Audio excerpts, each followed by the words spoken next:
You're standing in the heart of ancient Rome, 100 CE. Around you, 1 million people fill narrow streets between marble temples and brick apartment blocks.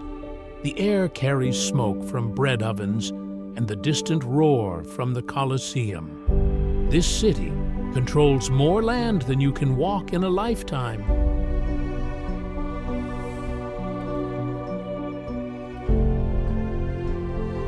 From cold Britain to hot Egypt, one language, one law, one empire. Rome doesn't just rule the world, it builds it, shapes it, and leaves marks that will last 2,000 years. Let's step back in time to see how they did it.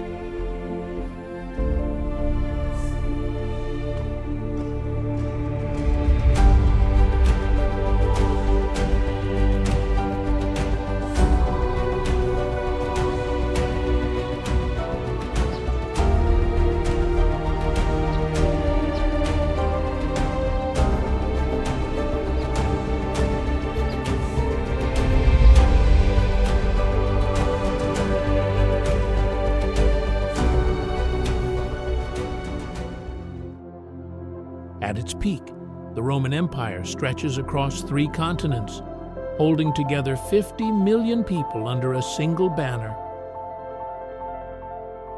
Roads connect distant provinces like veins in a body, carrying soldiers, merchants, and ideas. Aqueducts bring fresh water into cities. Concrete allows builders to create structures that still stand today. Latin becomes the common tongue from Spain to Syria. Roman law creates order where chaos once ruled. This empire doesn't just conquer, it organizes, builds, and transforms everything it touches into something lasting.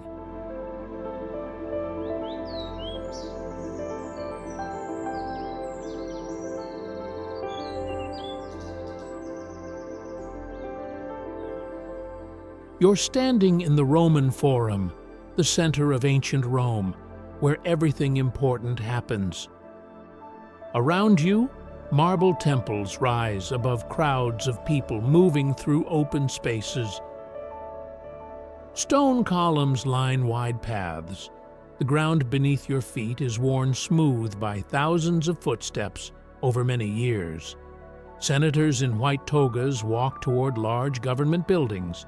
Their voices carry across the open square as they discuss new laws. Nearby, merchants set up small stands selling food and goods. Children run between the columns while their parents conduct business. Everyone comes here, the rich and the poor, the powerful and the ordinary. Victory arches stand at different points throughout the forum. These tall stone structures celebrate military victories from wars fought far away. Carved reliefs show soldiers and defeated enemies. Each arch marks a moment when Rome expanded its territory. People pass under them without stopping, but the arches remain as permanent reminders of conquest. The space feels both organized and busy. Temples dedicated to different gods occupy specific corners. The largest buildings belong to the government, where officials manage the empire. Everything has its place, but people flow freely between them. Priests climb temple steps. Lawyers argue cases in covered halls called basilicas. Guards stand watch near important doorways. The forum isn't quiet. Voices echo off stone walls. Footsteps click against paved paths. Occasionally, a crowd gathers when someone important speaks from the raised platform called the rostra. From there, politicians address citizens who stand below, listening. Some look interested. Others just pass by, continuing their errands. Above the forum, the Palatine Hill rises steeply. This is where emperors build their palaces, Massive walls surround private complexes that stretch across the hilltop. From here you can see the entire city spread out below. The Forum looks smaller from this height. The Circus Maximus, a long racetrack, cuts through the valley on the other side. The palace buildings are much larger than ordinary homes.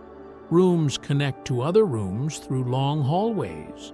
The open courtyards let in light and air. Some walls still show traces of painted designs and colored marble.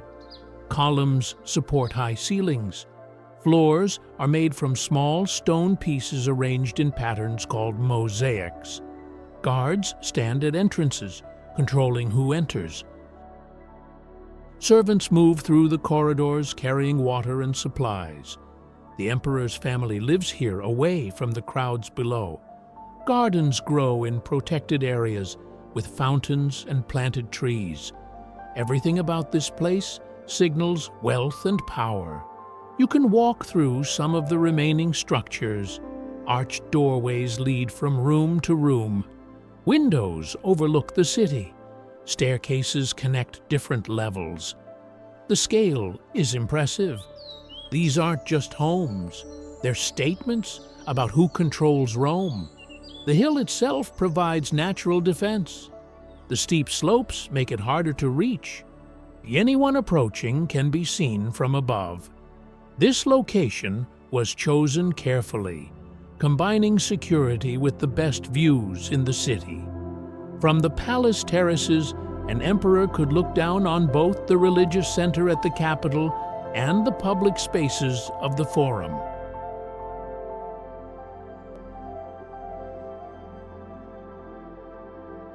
The capital sits on another hill nearby. This is Rome's most important religious site.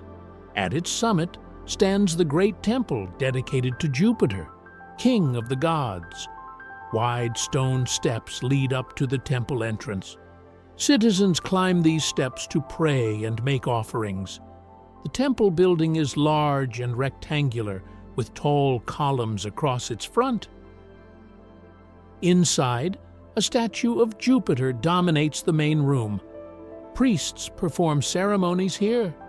People bring gifts hoping for the god's favor. Some ask for good harvests. Others pray for victory in war or safety for their families. The capital also holds Rome's treasury. Valuable objects and money are stored in secure chambers. This makes the hill both a religious and financial center. The two purposes combine naturally. The gods protect the wealth. The wealth funds the temples. From the top, you can see across Rome in all directions. The view takes in the Forum below, the Palatine Hill to one side, and the Tiber River curving through the distance. Roads branch out from the city center, heading toward distant provinces. Everything visible from here falls under Roman control. People don't stay long at the capital. They come for specific purposes. Make an offering, attend a ceremony, conduct official business. Then they descend back to the busy streets below. But the hill remains, topped by its massive temple, a constant presence in the city's skyline, reminding everyone that the gods watch over Rome's success. You're walking through a narrow street lined with tall brick buildings. These are insulae, the apartment blocks where most Romans live. The buildings rise 4 or 5 stories high, blocking out much of the sunlight. The ground floors contain small shops and workshops. A baker works near his oven. A shoemaker sits repairing sandals. A food seller arranges his goods on a counter facing the street. Above the shops, families live in rented rooms. Wooden staircases climb the outside of buildings, leading to upper floors.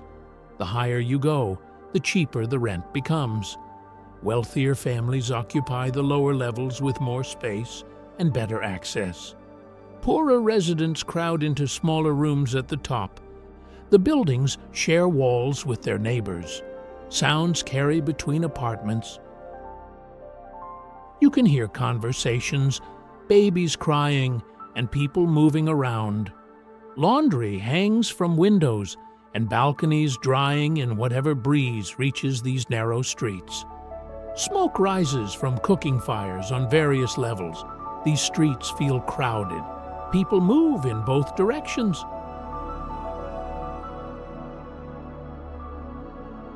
Carts pushed by hand navigate the tight spaces. Children play in small, open areas between buildings. The smell of cooking food mixes with smoke and the odors of many people living close together.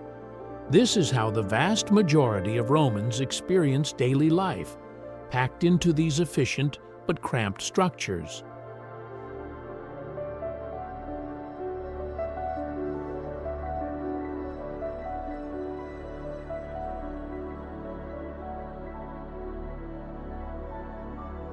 The Colosseum dominates its surroundings. This massive stone structure rises in 4 levels of arched openings. The oval shape stretches longer than a modern football field. 50,000 people can fit inside on stone benches arranged in rising tiers. The outer wall shows a pattern that repeats around the entire building. Arches on the ground level, arches on the second level, arches on the third. The 4th level is a solid wall with small, square windows. Stone columns frame each arch, creating a rhythm that draws your eye around the curve. Inside, the floor where events took place is gone now, revealing the underground passages beneath. These chambers once held equipment and staging areas. Trapdoors in the floor allowed things to appear suddenly during performances. The stone benches where spectators sat still circle the central space, climbing steeply upward. You can walk through the arched corridors that run around the outside. These passages allowed thousands of people to enter and exit efficiently. So numbered arches matched tickets so crowds could find their sections. Staircases led to different levels. The whole design focused on moving large numbers of people safely. The building demonstrates Roman engineering skill.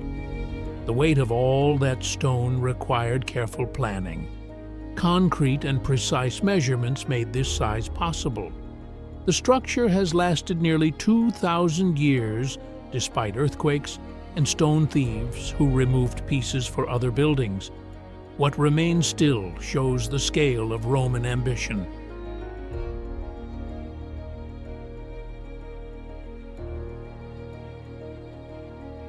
The public baths spread across several city blocks. These aren't simple bathing rooms. They're social centers where Romans spend hours every day. The main building contains multiple large halls with high vaulted ceilings. Light streams through windows set high in the walls. You enter through a changing area, then move to the exercise rooms. Some people lift weights or wrestle on the open floor. Others play ball games. Afterward, they progress through different bathing pools. The cold pool comes first, then the warm pool. Finally, the hot pool, where steam rises from heated water. Underground furnaces burn constantly, keeping the water hot. The heat travels through hollow spaces beneath the floors and inside the walls. Slaves tend these fires day and night. The system works so well that even the floors feel warm under bare feet. The walls show decorative elements. Some areas have colored marble. Others display mosaics made from tiny stone pieces. Statues stand in niches along the corridors. The baths aren't just functional. They're beautiful spaces that show Rome's wealth. People talk while they bathe. Or friends meet here. Business deals happen. News spreads. The baths serve as gathering places where different classes mix more freely than in other parts of the city. Entry costs very little, so almost anyone can afford to come. The routine of bathing becomes a daily social ritual.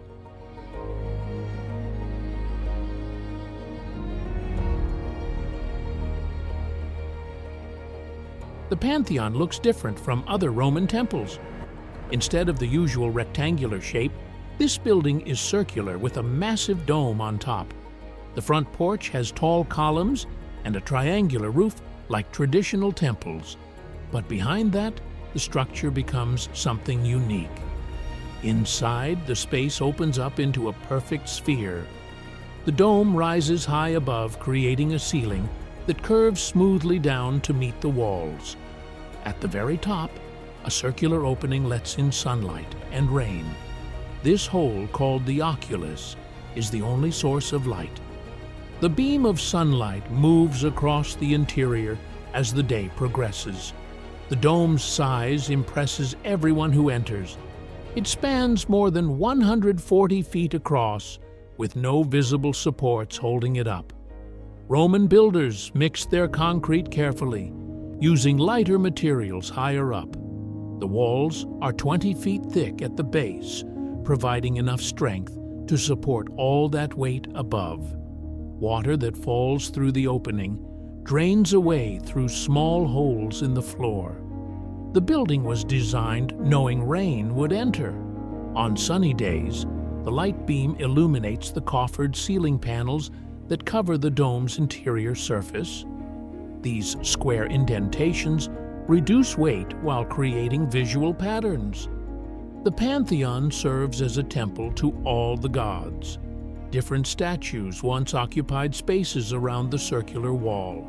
And people enter to pray or simply to experience the remarkable space. The building demonstrates how far Roman architecture has advanced. No other culture has created an unreinforced dome this large. Even today, nearly 2,000 years later, the Pantheon remains perfectly intact.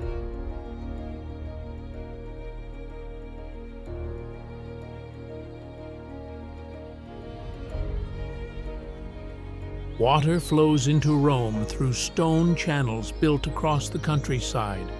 These aqueducts stretch for miles, carrying water from mountain springs to the city. The channels follow a steady downhill slope. Gravity pulls the water forward without any pumping needed. Where valleys cut across the path, the Romans build tall arches to maintain the height. Stone piers rise from the ground, supporting multiple levels of arches stacked on top of each other. Some sections tower over 100 feet high. The arches march in long rows across the landscape, creating a repeating pattern that extends to the horizon. The top level holds the actual water channel. It's covered to keep the water clean and prevent evaporation. Below, the arches provide the support structure. Each arch is carefully shaped and fitted. The engineering allows the structure to carry enormous weight while using less stone than solid walls would require. You can walk beneath these towering structures. The scale becomes clear when you stand at the base looking up.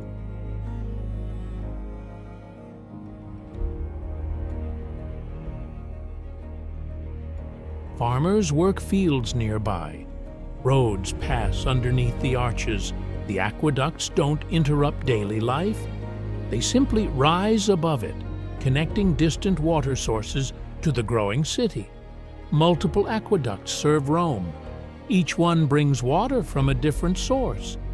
Together, they provide enough clean water for over 1 million people. Public fountains throughout the city flow constantly. The baths need huge amounts of water. Even ordinary homes can access this supply.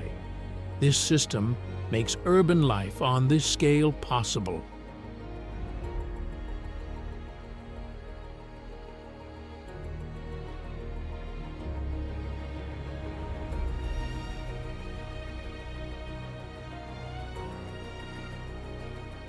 The Appian Way begins at Rome's southern gate and stretches toward the coast. This road is paved with large fitted stones that create a smooth, flat surface. The stones are cut to fit tightly together. After decades of use, wheels and footsteps have worn grooves into some sections, but the road remains solid. The road runs straight where the land allows. When hills block the path, the road cuts through them rather than going around. Roman engineers prefer direct routes. Distance markers stand at regular intervals, showing how far you've traveled from Rome. On these stone posts help travelers track their progress. Tombs line both sides of the road outside the city. Roman law forbids burials within city walls, so families build monuments along major routes. Some tombs are simple stone markers. Others are elaborate structures with carved decorations and inscriptions. The road becomes a memorial path honoring the dead. Military legions march along this road heading to ports where ships wait. Trade caravans use it moving goods between Rome and southern cities. Merchants lead pack animals loaded with supplies. Messengers travel quickly, carrying official documents. The road serves multiple purposes, but all traffic flows on the same durable surface. Trees provide shade in some sections. In others, the road crosses open countryside with farms visible on both sides. Small towns develop at certain points, offering food and shelter to travelers. The road connects these communities to Rome and to each other. Distance shrinks when roads are well built.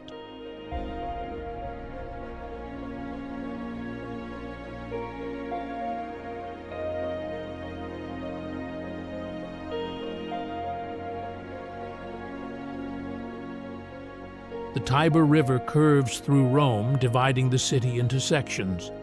The water flows steadily from the mountains to the sea. In some places, it runs deep and calm. In others, especially after heavy rain, the current moves fast and the water level rises quickly. Bridges span the river at multiple points, connecting the two sides. These stone bridges have wide arches that allow water and boats to pass underneath. People cross on foot and in carts. The bridges handle constant traffic without showing signs of wear. Roman engineering makes them strong enough to last centuries. Along the riverbanks, docks extend into the water. On boats, tie up here to unload goods arriving from downstream. Warehouses stand nearby, storing grain, wine, and oil. Workers carry heavy sacks from boats to storage buildings. The river serves as a highway, bringing supplies from the port city at the coast. The water itself appears muddy brown from sediment. During flood season, the river spreads wider, covering low areas along its banks. Romans build walls in some sections to control flooding and protect buildings. Despite the danger, people continue to live and work close to the water because of its usefulness. Fishermen work from small boats and from the banks. They catch fish to sell in city markets. Children play in shallow areas during summer. Women wash clothes at the water's edge. The river provides more than transportation. It's a resource that supports many aspects of daily life.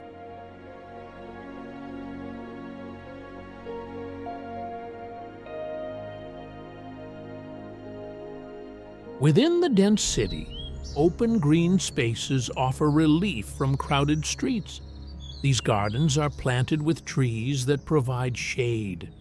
Paths wind between planted areas, allowing people to walk without trampling vegetation. Stone benches sit in quiet corners. Some gardens belong to wealthy families attached to their large homes. Others are public spaces that anyone can enter. Flowers grow in organized beds. Fountains feed small pools where water reflects the sky. The sound of flowing water creates a peaceful atmosphere different from the noise of busy streets nearby. Trees include cypress and pine. Flowering plants add color during growing seasons.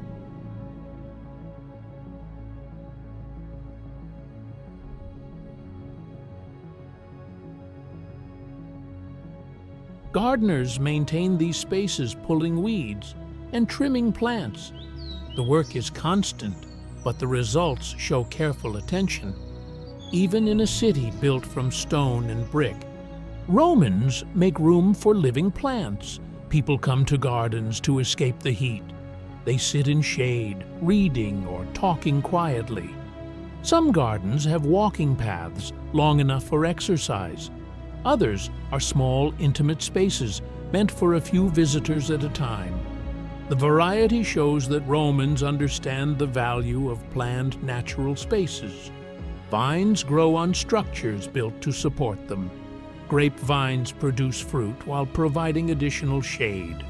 Herb gardens grow plants used for cooking and medicine. The gardens serve practical purposes beyond just looking pleasant. They demonstrate how Romans integrate nature into their urban planning without letting the city become completely covered in buildings and pavement.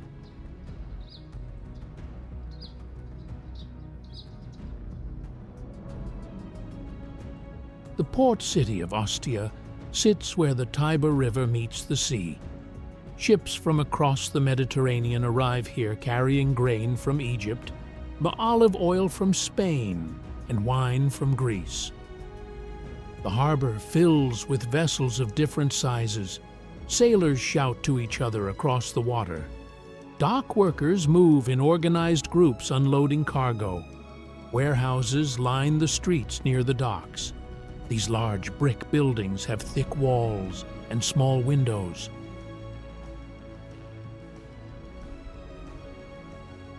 Inside, workers stack grain sacks reaching nearly to the ceiling. The air smells like wheat and salt. Each warehouse belongs to a different merchant or trading company. Guards watch the entrances to prevent theft. The city streets are paved with stone like Rome. Apartment buildings rise several stories, housing the workers who keep the port running. Ground floor shops sell food, tools, and supplies.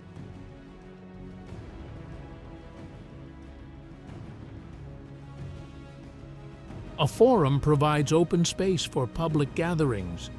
Temples stand near the main square. Ostia functions as a smaller version of Rome itself.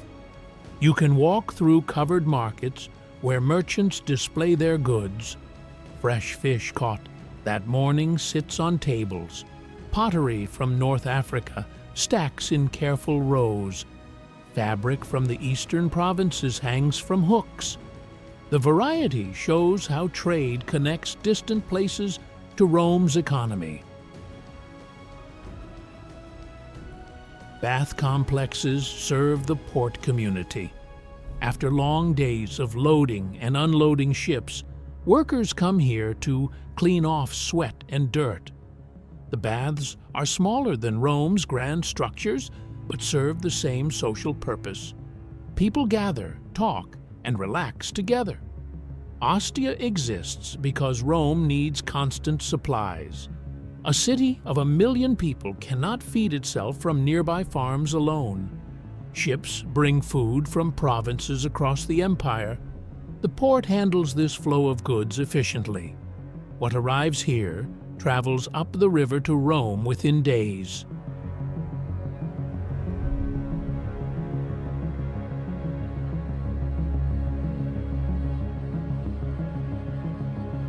Outside the city of Pompeii, a large country house sits on a hillside overlooking the bay.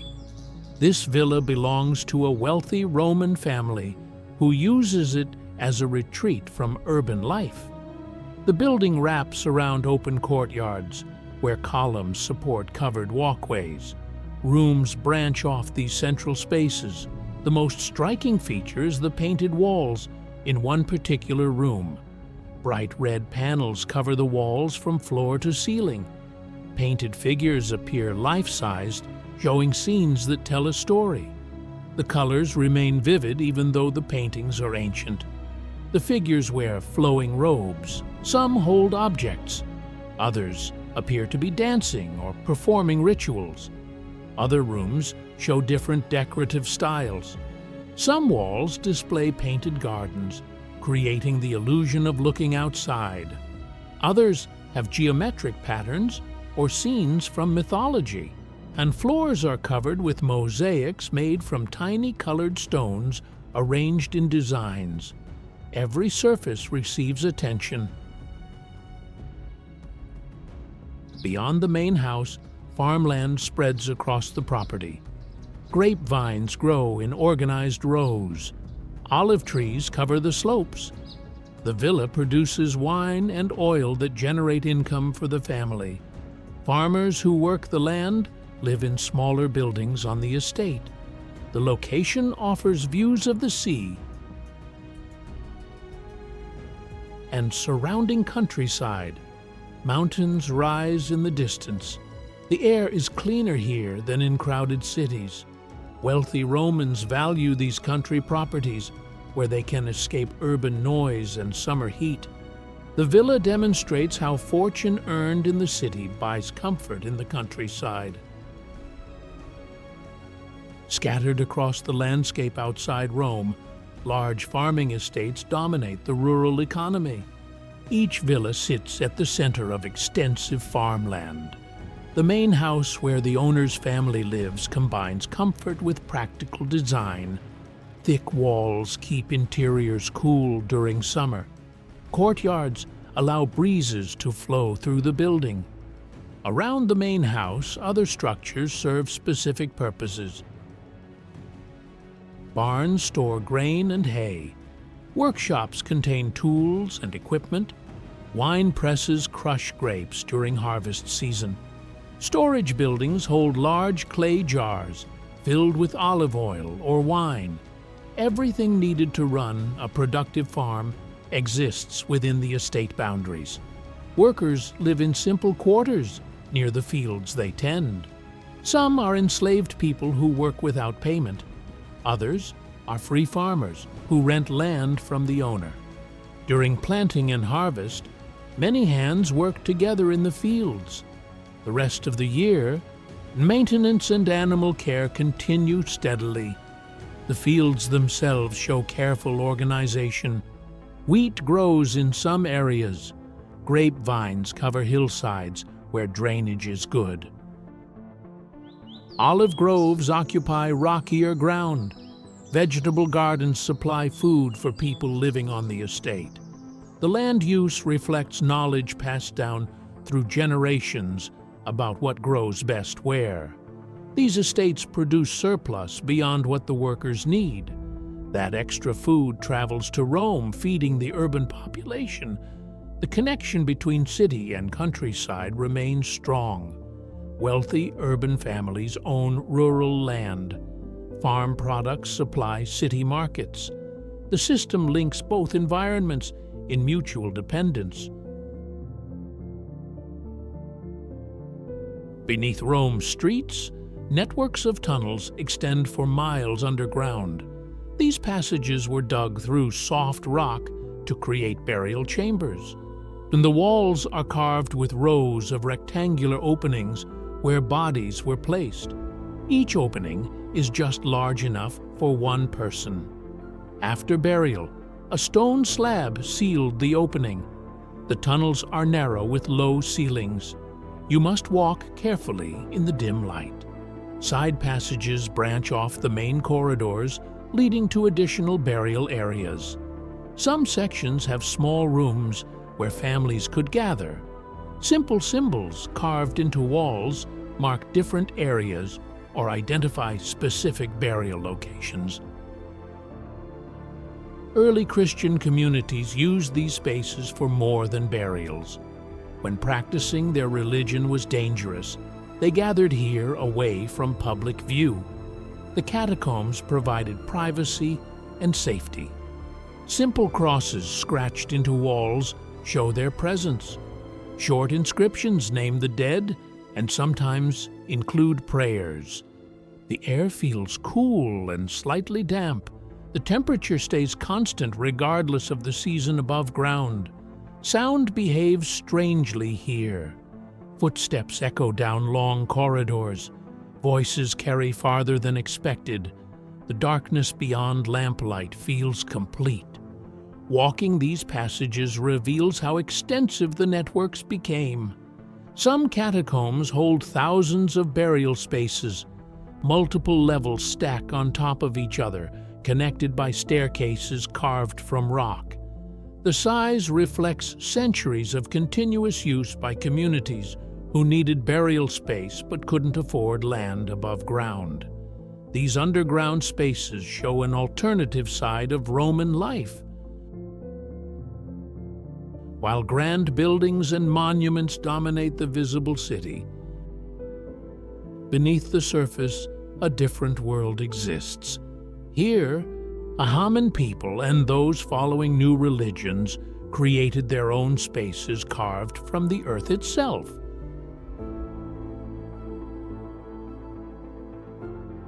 You're standing at the edge of the Roman Empire in northern Britain. A stone wall stretches across the entire width of the island, running 73 miles from coast to coast. This is Hadrian's Wall, built by Roman soldiers to mark and defend the empire's northern boundary. Beyond this line, Rome's control ends. The wall rises about 15 feet high in most places. It's built from carefully fitted stones that create a solid barrier. On the southern side, a military road runs parallel to the wall, allowing troops to move quickly between forts. On the northern side, a deep ditch adds another layer of defense, making it harder for anyone to approach. Guard towers stand at regular intervals along the wall's length. From these elevated positions, soldiers can see movement across the landscape in both directions. Smoke signals pass messages quickly from tower to tower. At night, fires mark the wall's presence, warning that Roman soldiers watch this border constantly. Larger forts sit at key points every few miles. These fortified bases house hundreds of soldiers. Inside the fort walls, barracks provide sleeping quarters. Storage buildings hold food and equipment. A headquarters building serves as the command center. Bathhouses allow soldiers to maintain Roman standards even in this remote location. The landscape around the wall is harsh. Wind blows constantly across open moorland.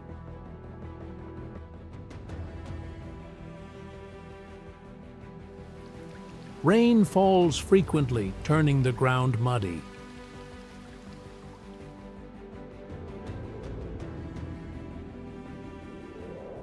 In winter, snow covers everything, and temperatures drop well below freezing. Yet Roman soldiers from warmer provinces serve here year after year, maintaining the empire's northern edge. The wall required enormous effort to build. Soldiers themselves did most of the construction work. They quarried stone, hauled it into position, and fitted each piece carefully. The project took years to complete. Every mile of wall represents countless hours of labor in difficult conditions. Settlements developed near the forts. Merchants set up shops selling goods to soldiers. Families of soldiers live in small houses outside the fort walls. Bathhouses and temples serve the military community. These settlements create pockets of Roman civilization in otherwise wild territory. From certain high points along the wall, you can see for miles in every direction. To the south, the land shows signs of Roman organization. The fields are divided neatly. Roads connect towns. To the north, The landscape appears unchanged by empire. Forests and hills extend to the horizon. Two different worlds meet at this stone line. The wall demonstrates Rome's determination to control and define its territory. Building such a massive structure in this remote location required moving resources and people across great distances. The empire spent this effort to establish a clear boundary. The message is simple: this far and no farther. Beyond here, Rome does not rule. Soldiers posted here spend years away from their homelands. Some come from Spain, others from North Africa or eastern provinces. They bring their languages and customs to this northern frontier. Inscriptions on stones show names from across the empire. The wall becomes a meeting point where the entire Roman world converges. Despite its impressive size, the wall has limits. Determined groups can cross it. The barrier is psychological as much as physical. It marks where Roman law applies and where it doesn't. It separates civilization as Romans define it from lands they consider untamed. The wall is both a practical defense and a statement about empire itself. Weather slowly wears the stones. Rain seeps between fitted blocks. Frost splits rocks during winter. Yet the wall endures decade after decade. Regular maintenance keeps it functional. New stones replace damaged sections. The wall becomes a permanent feature of the landscape, transforming how people think about this territory.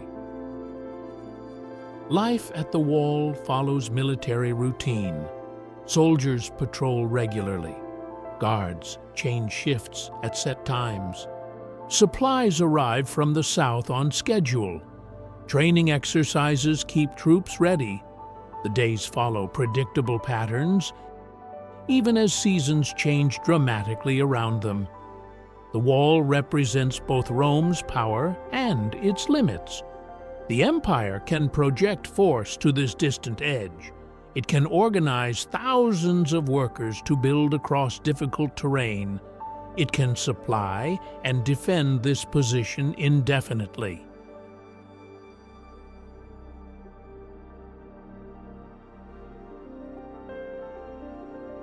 Yet the wall also marks where expansion stopped. Rome pushed to this line, then decided to hold rather than advance farther. Standing here, you're at a threshold. Behind you stretches the ordered world of Roman roads, towns, and law. Ahead lies territory that remains outside the empire. The wall physically divides these spaces while also connecting them. Trade happens here. People cross in both directions. Ideas move back and forth. The boundary is real but also permeable. Forts along the wall have names and histories. Soldiers serve tours of duty here, then return to their home provinces carrying stories of this remote posting.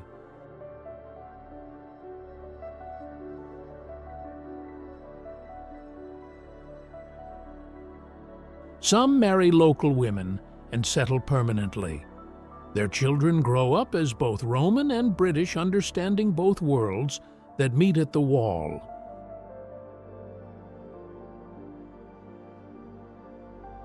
The construction shows Roman engineering at work in challenging conditions.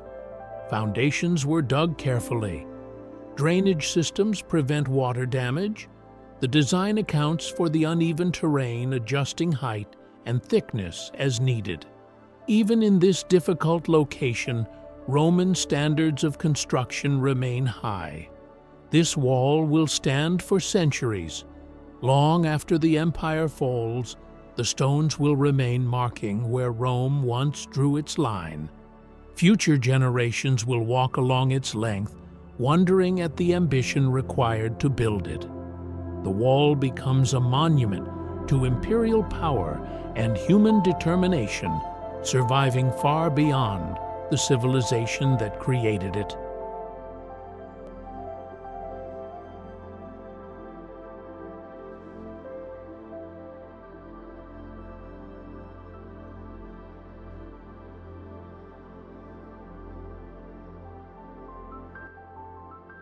Walking through ancient Rome's streets, you've seen how a single city grew into an empire that controlled the known world, the forum where laws were debated. The Palatine Hill where emperors ruled from massive palaces. The Colosseum where 50,000 people gathered. The baths where citizens met daily. Each structure tells part of the story. Roman engineers built aqueducts that carried water across miles of countryside. They paved roads that connected distant provinces to the capital. The Appian Way stretched south toward the coast. The Tiber River brought ships loaded with grain from Egypt and oil from Spain. All of it flowed toward Rome, feeding a city of over 1 million people. Beyond the city, villas covered the countryside, producing wine and olive oil. Ostia's port never stopped working as ships arrived from across the Mediterranean. Underground, the catacombs held the dead while providing shelter for new religious communities. And at the empire's edge, Hadrian's Wall marked the boundary where Roman control ended. What Rome built lasted. Their concrete structures still stand 2,000 years later. The Pantheon's dome remains the largest unreinforced concrete dome ever made. Aqueduct arches march across modern landscapes. Roads they paved guide highways today. The Latin they spoke evolved into French, Spanish, Italian, Portuguese, and Romanian. But Rome gave the world more than buildings and roads.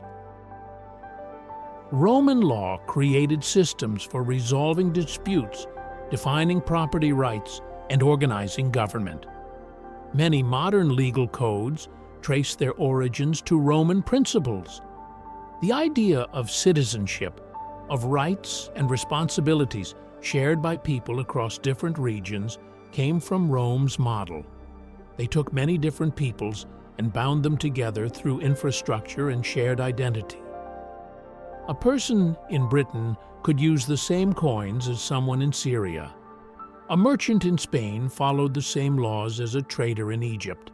The empire created connections that lasted even after Rome itself fell. Roman society had deep inequalities. Enslaved people built many of these monuments. The wealthy lived in comfort while most Romans crowded into apartment blocks. Conquered peoples lost their independence. The empire was maintained through military force. Yet within that system, Rome created stability across a huge territory for centuries. The empire didn't last forever. No empire does. But what Romans built, how they organized society, and the systems they created became foundations for later civilizations.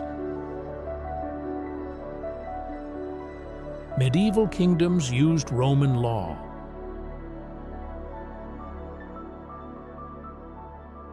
The Renaissance studied Roman art and architecture.